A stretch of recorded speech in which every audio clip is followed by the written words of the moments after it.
Hey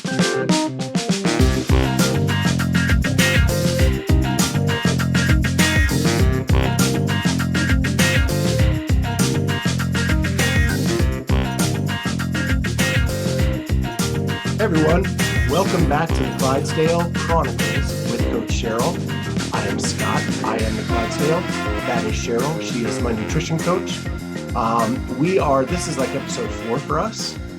And as we talked about last time, we are going to talk about biofeedback this week. But what I want to talk about first, and I haven't even told Cheryl this yet, is I'm going to give a quick update. I had plateaued for like the summer, right? I've all my traveling and all that kind of stuff. I am just ounces away from 60 pounds lost. Hell yeah. I love it. So super stoked about that. Things are actually moving again in the right direction, and really excited about that. So that's why we do this, right? To get people motivated, get through those struggle times, because the plateau was really long for me. Well, can I actually add to that a little bit? Because this is really important teaching, not only for your audience, but for you as well, is people tend to associate time when the weight isn't moving as a plateau. And technically it is. But why is that such a bad thing? Why is it such a bad thing that right now the weight isn't going where we want it to go, which is down?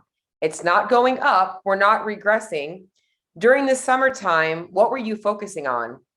Doing so many other things, being a part of the CrossFit community, traveling a lot.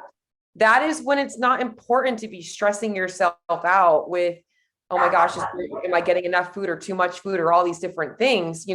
Like your focus is somewhere else. And this is actually a great time to talk about that, because guess what's coming up? Thanksgiving, Christmas.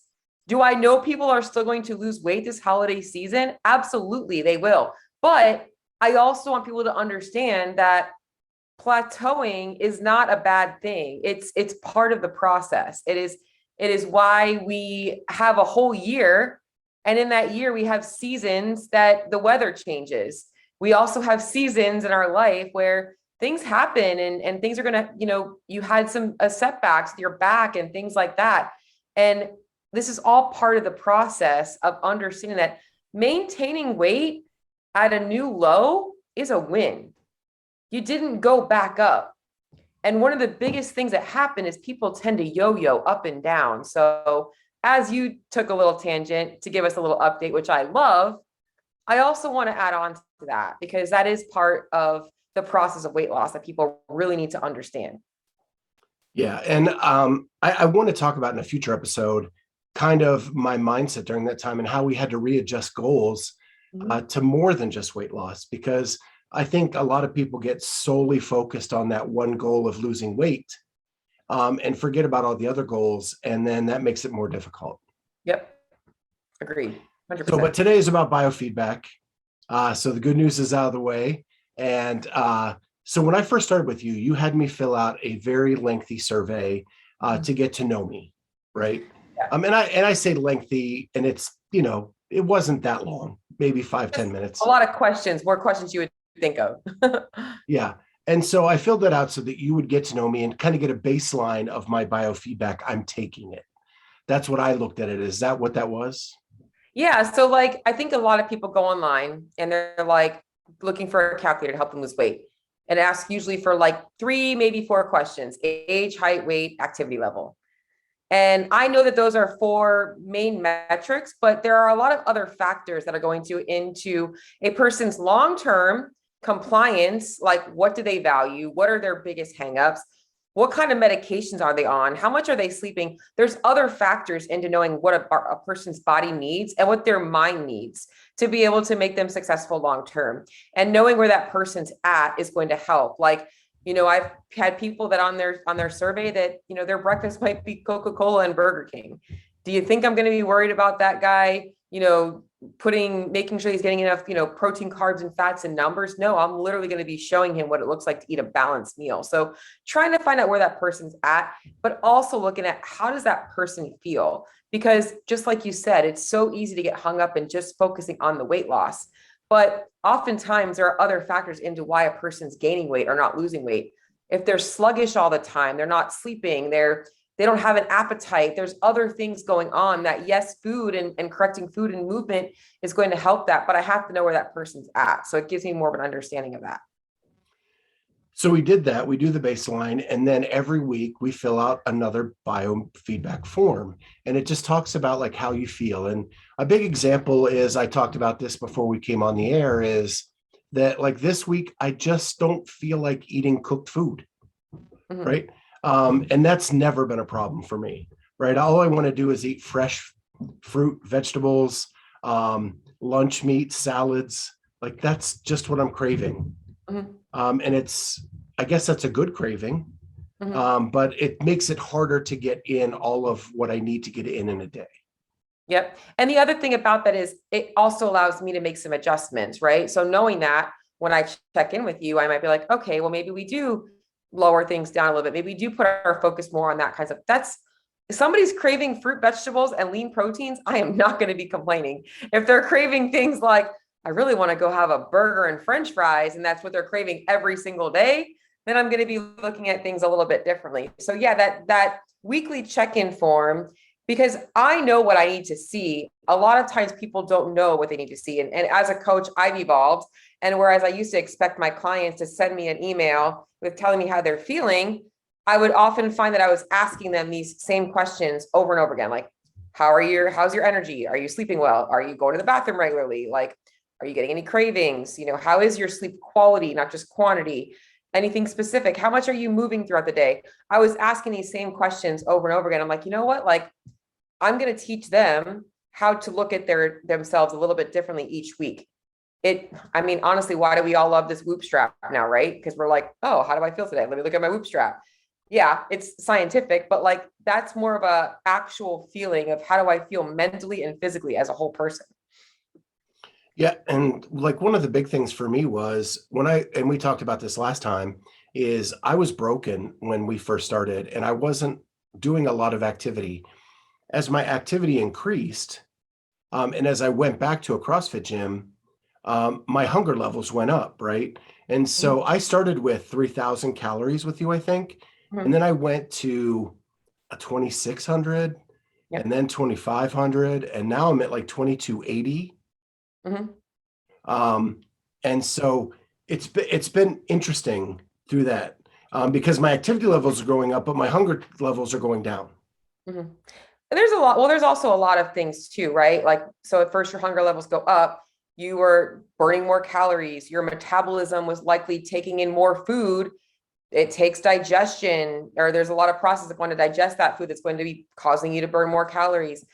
All of those things happen along with like mood changes. So you feel better. If you are excited to do things, guess what? You're going to put more effort into them. Even things like work. Things like we tend to blink more, or we tend to use our hands more when we're talking. All of that kinds of stuff ends up being more energy being expended. And it's the stuff that people don't think about. So, and really the reason we always drop calories is, and this is good for everybody to know, is like, there is no specific number for every person.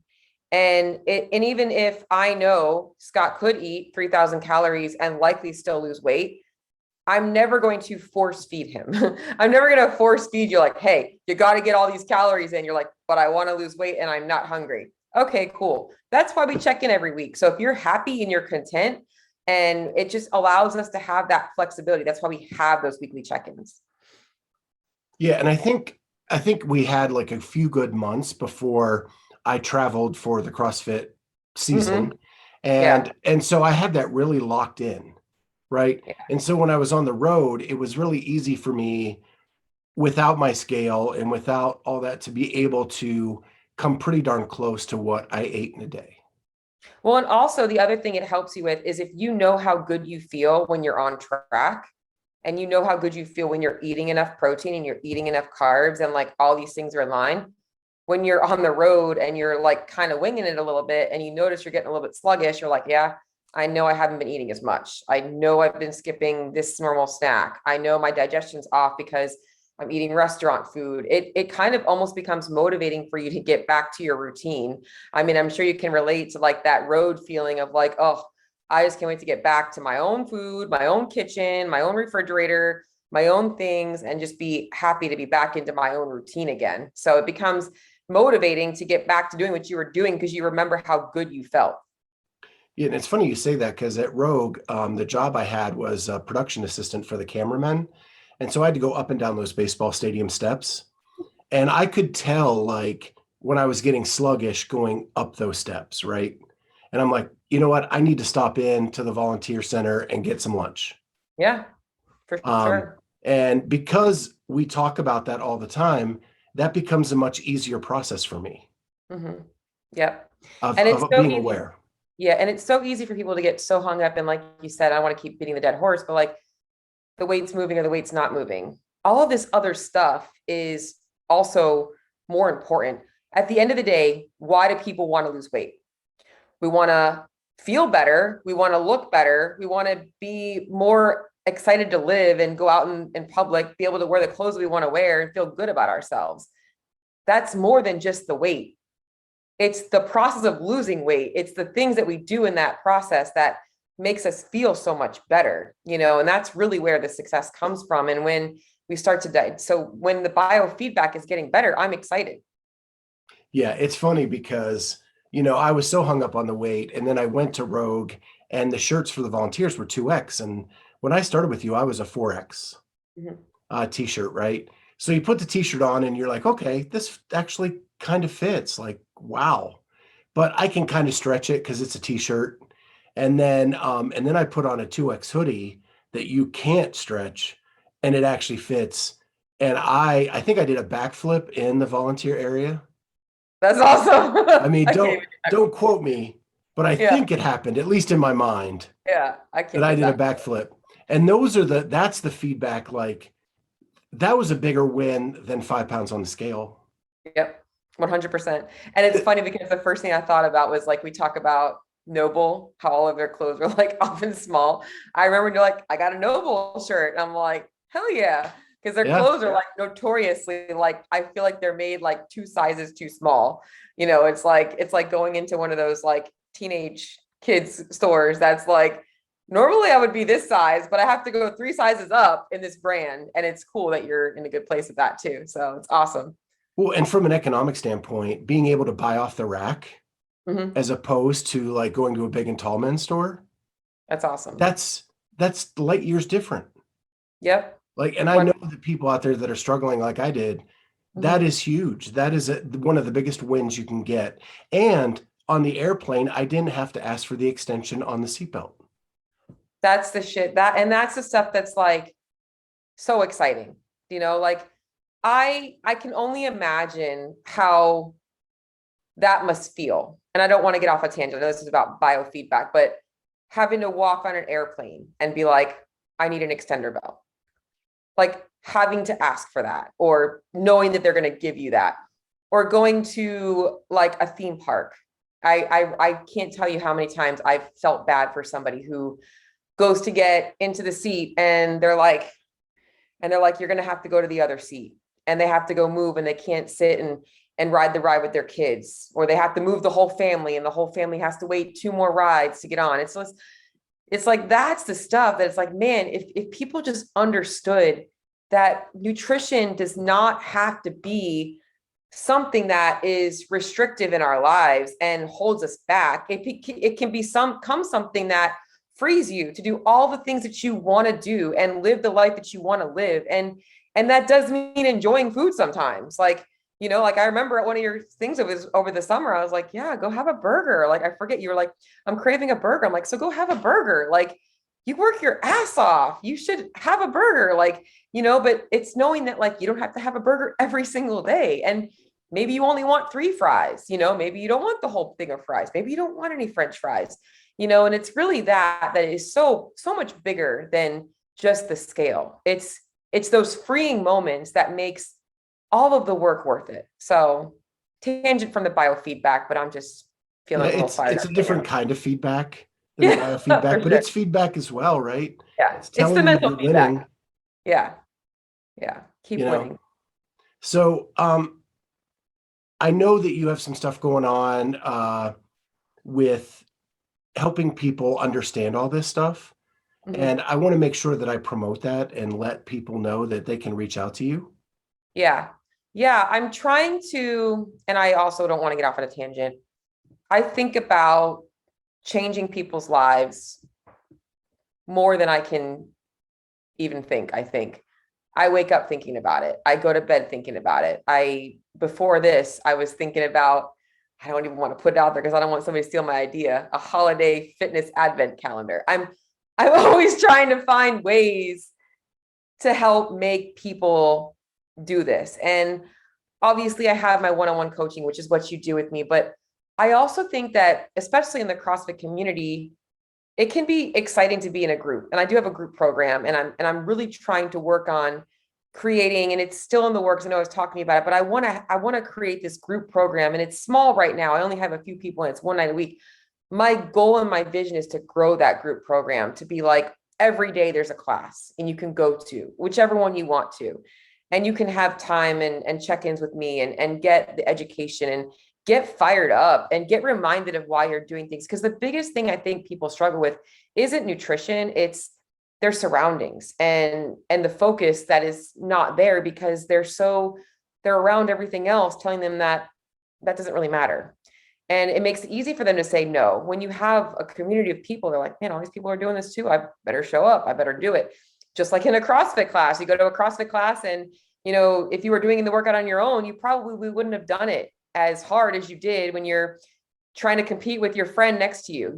So that's what I'm trying to build. And if you guys do want more information on the group program and kind of what I'm doing with it, I'm kind of revamping it. And it was kind of like a real small group. And I was just kind of keeping it that way, like real intimate and just like a few people. And it was a little bit less accountability. But now I'm thinking like, all right, how can I make this bigger? How can I'm trying to create a whole thing like where people will have like a sugar wad type app to go to and like fist bump each other on goals and make it bigger. So if you want to be a part of that, you want to hear more about it, definitely shoot me a message and would love to always connect with anybody. And even if you don't want to do the group program, you want to just maybe learn a little bit more about things about yourself, you want to have a conversation with me, totally reach out to me. I don't charge people to talk to me. I mean, that's something that I think that a lot of coaches can do. I don't do that because for one, I want to learn about that person first. I want to know where they're starting to know if I can even help them, because I can only help people that want to help themselves. And once again, more kudos to you for being that person that was in a dark place. And you're like, you know what, I'm ready to do this for myself. So that's it. So I think next time we have an episode, it's going to be around Thanksgiving. Mm-hmm. And so what I want to talk about there is my decision to switch CrossFit gyms. Oh, yes. And then also other goals Mm-hmm. and goal setting as part of that, because getting back to a CrossFit gym was a big goal of mine. It got more complicated because I actually switched gyms, and you helped me through that. Yeah. And I want to talk about the whys and all that behind it, and the other goals that we set to kind of focus on keeping moving forward during these 9-10 months now. I love it. And I think it's really cool because I can also add on that about how your decision to switch gyms also helped me. So coaches also need coaches. And I think that sometimes we learn from people that are going through the same thing as us. So yeah, I'm excited, dude. And I'm excited for the holiday season in general. So Yeah, awesome. And we'll see you guys next time on the Clydesdale Chronicles with Coach Cheryl. Bye.